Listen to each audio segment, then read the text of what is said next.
Hello ladies and gentlemen, welcome back to this channel. Now, from many of the comments I've read on the videos I've done so far, some of you are requesting me to do videos on company law. So this video is talking about a fundamental principle in company law, the foundational principle of company law, the concept of corporate personality. It's a very short video, and I'm explaining this principle in a very simple way, again for my business law students, so that they can be able to understand this fundamental concept that applies to all companies all over the world. I hope you enjoy this video. So what does this corporate personality principle mean? Corporate personality means that a company is a separate item or a separate institution or concept from the people who own the company. For example, Barclays Bank Limited, the bank itself is a separate entity from the owners of the bank, from the shareholders of the bank. So you find that when, for example, I open up a company or I establish or register a company, me, Esther, I am very different from the company itself, and in law, I am not the same person. So if I commit a crime, they cannot arrest or fine the company because the two of us are different institutions or different entities. So you find that the concept of corporate personality means that the company, which is an artificial person, is separate and distinct from the owners of the company, the Esters, who are the natural persons. So in other words, corporate personality means the company has its own personality, its own nature. And it means that the company in law is deemed as an individual, an artificial person. So that is what corporate personality is all about. The company is separate and distinct from the owners of the company. That there are two different entities when we talk about a company. Barclays Bank is one entity and the shareholders are a different entity. So corporate personality is obtained once a company is registered. So if I wake up and I say I want to open up my company called Babi Limited, once I go through the registration process and establish it and get a certificate of registration, then my company has corporate personality. But what does that mean that it has corporate personality? One, it means that the company now has direct responsibility for all its affairs. In other words, all the dates and actions that take place are the responsibility of the company.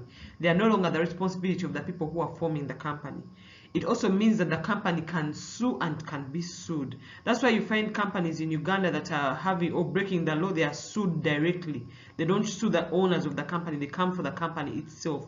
Because in law, it is a distinct person. So once it has corporate personality or once it has been registered, the company can sue and can be sued. It also means that the company can contract, number 3 here. It can enter into contracts to buy land, to buy cars, to hire people. All those employment contracts are between your companies and yourself because the company is a legal person in law. It means the company can own property. It can buy cars, it can buy land, it can buy shares, it can own other companies because it is a legal person or it has corporate personality. It means here, number 5, that the company can borrow money. They don't have to lend the money to the people who establish the company. The company can take on the loan on its own. And number 6, perpetual succession. It means that the company lives longer than the owners. So if I owned a company and I died, the company would still live on because it has perpetual succession. It lives in perpetuity. In other words, forever until it's shut down legally or it's wound up. So these are the concepts, or these are the characteristics of corporate personality, or these are the things that show or that are obtained when a company is registered.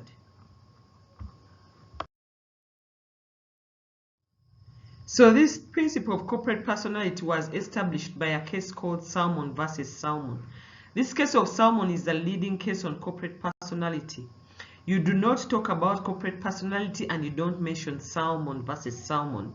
Even if you're sleeping and they say Salmon versus Salmon, automatically you should know that is corporate personality. So let's go through the case. What did the case say?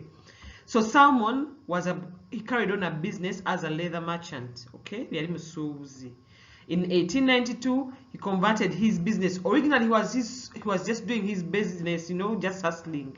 Then in 1892, he decided to register the business. He converted it into a limited liability company. We shall see what this means. by forming the company Salmon and Company Limited. So this company was consisting of himself, Salmon, his wife, and his 5 children as shareholders or as members. But Salmon was an MD and he had the majority shares. Now, as soon as or shortly after he registered this company, the company got issues and it was closed down legally a year later. Because the company didn't have enough assets to pay off the people who it owed, the creditors. The creditors came for Salmon personally, the MD, the majority shareholder, saying that new Salmon, give us your money because your company still owes us money. So what did court hold? What did the court say? Court said that the company in law was a different person altogether from the owners or from the subscribers or members. And the members, the Salmons, cannot be liable for the acts of Salmon and Company Limited. They cannot be liable for the acts of the company because these are 2 distinct persons. So you find that this case is a leading case on Salmon versus Salmon. And you find that the reason many rich people use companies, the reason you see companies, is because people don't want to be personally liable for issues. So you find if I'm doing business as a businessman and maybe my truck knocks someone, if the truck belongs to me, I will be fined or even imprisoned.